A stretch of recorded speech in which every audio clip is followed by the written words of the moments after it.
ఏంటంటే నా దగ్గర మిత్రుడు అఖిల్ అని ఓ యాక్టివ్ యువకుడు ఉంటాడు హుజరాబాద్. ఇదే ఫ్లై యాష్ చేయబట్టి ఆయన బండి స్కిడ్ అయి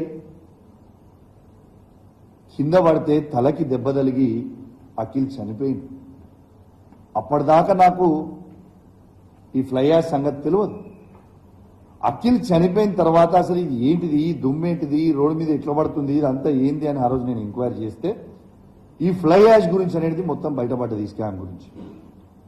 ఇలా నేను పొన్నం ప్రభాకర్ గారికి చెప్తా ఉన్నాను, పేద విద్యార్థులు, పేద యువకులు, పేదోళ్ళ శవాల మీద పైసలు ఏరుకుంటున్న పొన్నం ప్రభాకర్ గారికి ఖచ్చితంగా మా అఖిల్ గారి శాపం పాపం ఖచ్చితంగా నీకు తగులుతుంది, రాసి పెట్టుకో అని చెప్పి సందర్భంగా తెలియజేస్తాను.